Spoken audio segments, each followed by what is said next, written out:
अस्सलामुअलैकुम, welcome to health and happiness with doctor Warda Sikandar. एक नए एपिसोड के साथ, एक नए टॉपिक के साथ। आज जिस टॉपिक पे मैं बात करने जा रही हूँ, फर्टिलिटी फूड्स जो कि हमारी फर्टिलिटी को इन्हांस करने में हेल्प करते हैं। सबसे पहले अगर बात की जाए फर्टिलिटी क्या होता है।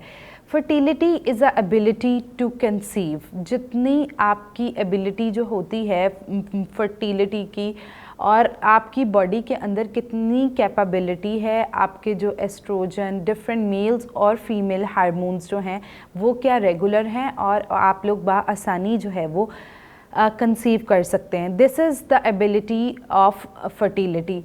सो आज जो है वो जैसे कि बात की जाए खुराक का, सबसे पहले क्या रोल होता है हमारे पास फर्टिलिटी में। अगर हमारा वेट जो है वो हेल्दी हो तो ऑब्वियसली बआसानी जो है वो फर्टिलाइजेशन हो जाती है। उसके अलावा अगर हमारी डाइट ठीक हो तो हमारे अंदर हार्मोन रेगुलरिटी बिल्कुल ठीक रहती है। मेल्स के अंदर टेस्टोस्टेरोन लेवल्स और फीमेल के अंदर एस्ट्रोजन का लेवल बिल्कुल ठीक रहता है, जिसकी वजह से बआसानी जो है वो एक कपल जो है वो कंसीव कर सकता है। अगर बात की जाए तो वो कौन से फूड्स ऐसे होते हैं जो हमें फर्टिलिटी में हेल्प करते हैं। इट इज़ वेरी इम्पॉर्टेंट कि सबसे पहले जो है वो एक हेल्दी वेट हो, एक मेल का भी एक फ़ीमेल का भी, दोनों का हेल्दी वेट जो है वो अल्टीमेटली फर्टिलिटी में बहुत ज़्यादा मददगार साबित होता है। क्योंकि उनके अंदर कम चांसेस होते हैं हार्मोन्स इरेगुलरिटी के। जितनी हार्मोन्स की रेगुलरिटी होगी उतना फर्टिलाइजेशन लेवल जो है वो इन्हांस होता जाता है। उसके बाद अगर बात की जाए हमारे पास पांचों फूड ग्रुप्स में कौन कौन सी बेस्ट ऑप्शंस होती हैं जो कि फर्टिलिटी में हमें हेल्प करती हैं। सबसे पहले अगर बात की जाए हमारे पास कार्बोहाइड्रेट्स में जो है वो आ जाता है होल व्हीट। उसके अंदर क्या होता है, ओट्स आ जाते हैं जिनके अंदर बी कॉम्प्लेक्सेस, फॉलिक एसिड का बहुत अच्छा कंटेंट मौजूद होता है जो कि और फाइबर एनरिच्ड होता है। सबसे पहले तो वो हमारा हेल्दी वेट मेंटेन करने में हेल्प करता है, डाइजेशन जो है वो उसको इम्प्रूव करता है, और उसके अलावा जो है उसमें मौजूद बी कॉम्प्लेक्सेस जो है वो फर्टिलिटी में जो है वो हेल्प करते हैं। उसके बाद बात की जाए प्रोटीन्स में फ़िश और एग में मौजूद कुछ ऐसे जो है वो एलिमेंट्स होते हैं जो कि फर्टिलिटी में बेहद मददगार साबित होते हैं। ख़ास तौर पे सैल्मन एक फ़िश की काइंड है जिसके अंदर जो है वो कुछ इस तरह की प्रॉपर्टीज़ होती हैं, ओमेगा 3, ओमेगा 6 और कुछ एलिमेंट्स जो कि फर्टिलिटी में बहुत ज़्यादा मददगार साबित होती हैं। उसके बाद अगर बात की जाए फ्रूट्स की, फ्रूट्स में जो है वो हमारे पास ख़ास तौर पे वो फ्रूट्स जिनके अंदर विटामिन सी मौजूद होता है। उसके अलावा विटामिन सी जो फ्रूट्स हैं अगर उनकी बात की जाए तो उनमें हमारे पास बेरीज़ आ जाती हैं, सिट्रस फ्रूट्स आ जाते हैं जिसमें शामिल ऑरेंज, ग्रेप फ्रूट, लेमन, गावा, ये वाले फ्रूट्स आ जाते हैं। उसके अलावा एवोकाडो, पपाया, बनाना, ये ऐसे फ्रूट्स हैं जिनके अंदर विटामिन ए का बहुत अच्छा कंटेंट मौजूद होता है जो कि हमें फर्टिलिटी में हेल्प करता है। उसके अलावा अगर वेजिटेबल्स में बात की जाए तो वेजिटेबल्स में जो जितनी ग्रीन लीफी वेजिटेबल्स हैं, ब्रोकली, आइसबर्ग, कैबेज, कोरिएंडर, ये तमाम ऐसी वेजिटेबल्स हैं जिनके अंदर फॉलिक एसिड और बी कॉम्प्लेक्सेस, आयरन का बहुत ज़बरदस्त जो है वो कंटेंट मौजूद होता है जो कि फर्टिलिटी में बहुत ज़्यादा हेल्प करता है। इवन दो अब रिसर्चेस के मुताबिक ये कहा जाता है कि those couples who are planning to conceive, तो वो क्या करें कि बिफ़ोर मैरिज 3 मंथ्स जो है वो फॉलिक एसिड का फीमेल्स जो हैं वो इस्तेमाल जो है वो शुरू कर दें, क्योंकि एक तो ये हमारे हार्मोन्स की रेगुलरिटी में हेल्प करता है, दूसरा फर्टिलिटी में भी बहुत ज़्यादा मददगार साबित होता है। उसके अलावा हमारे पास जो आयरन कंटेनिंग डिफरेंट फूड्स आ जाते हैं, जैसे कि हमारे पास अंडा आ जाता है, खजूर में मौजूद खजूर जो है वो उसको कंप्लीट जो है वो माइक्रो न्यूट्रिएंट बॉन्ड कहा जाता है, तो अगर खजूरों का इस्तेमाल किया जाए वो भी बेहद मददगार जो है वो साबित होता है। उसके अलावा डेयरी का मॉडरेट यूज़, डेयरी में अगर बात की जाए तो मिल्क आ जाती है हमारे पास, उसके अलावा योगर्ट और पनीर, चीज़, ये भी जो है वो फर्टिलिटी में बहुत ज़्यादा हेल्प करता है। लेकिन आजकल जो है वो एक बहुत ज़्यादा मिथ जो है वो हमारी मार्केट में आई गई है कि जो लोग the females who planning to conceive वो मिल्क का इस्तेमाल ना करें। अब हमारे पास सबसे पहले तो ये चीज़ आ जाती है कि आप कौन सा दूध इस्तेमाल कर रहे हैं। There are different types of milks in market, जिसमें हमारे पास फुल फैट मिल्क भी आता है, स्किम मिल्क भी आता है, उसके अलावा मॉडरेट फैट भी आता है। जो फैट फ्री मिल्क होता है, स्किम मिल्क होता है, सिंपल काउ मिल्क होता है, this is the best option जो कि वो आप अप्रोच कर सकते हैं। लेकिन आजकल एक और बहुत ज़्यादा मिथ जो है वो सुनने को आ रही है कि अगर हम काउ मिल्क पीते हैं तो उससे हार्मोन्स इम्बैलेंस हो जाते हैं, PCOS, फिब्रॉइड्स, इनके चांसेस बहुत ज़्यादा बढ़ जाते हैं। तो इसलिए ये वाला दूध जो है वो बिल्कुल इस्तेमाल नहीं करना चाहिए।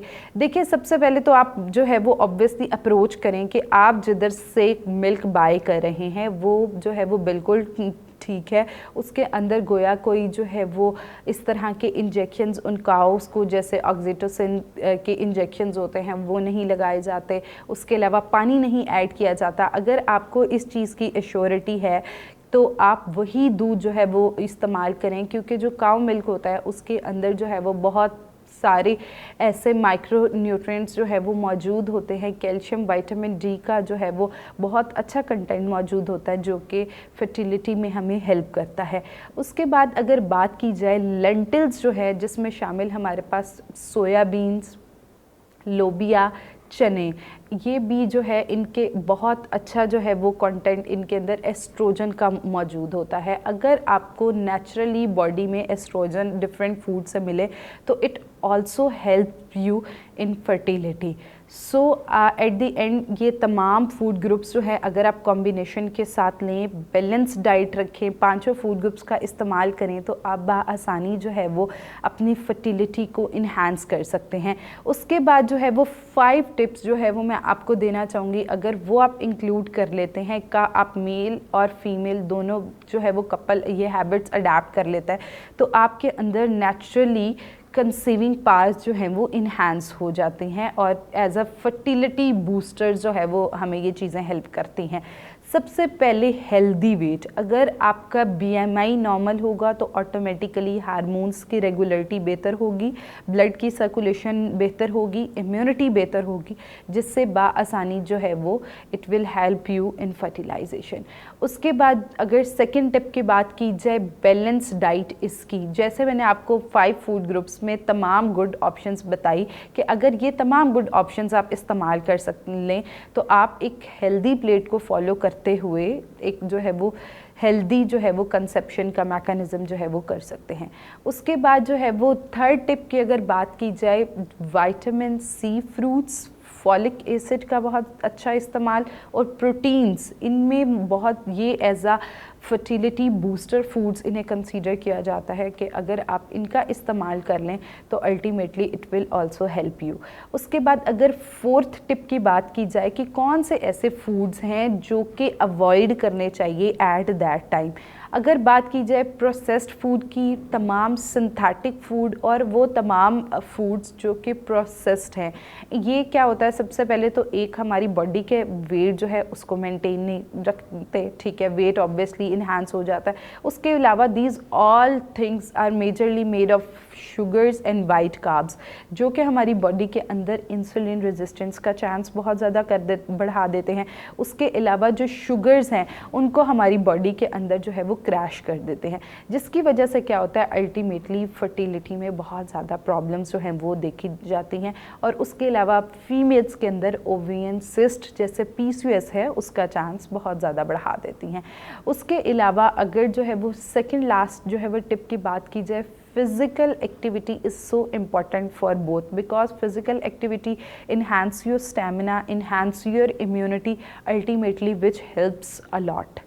उसके अलावा अगर लास्ट टिप की बात की जाए तो वो ये है कि आप एक प्रॉपर डाइट प्लान जो है वो फर्टिलिटी इम्प्रूविंग डाइट प्लान होता है कि if you are trying for so long and you did not get the results, तो आपको चाहिए कि आप एक प्रॉपर जो है वो डाइट प्लान जो है उसको फॉलो करें।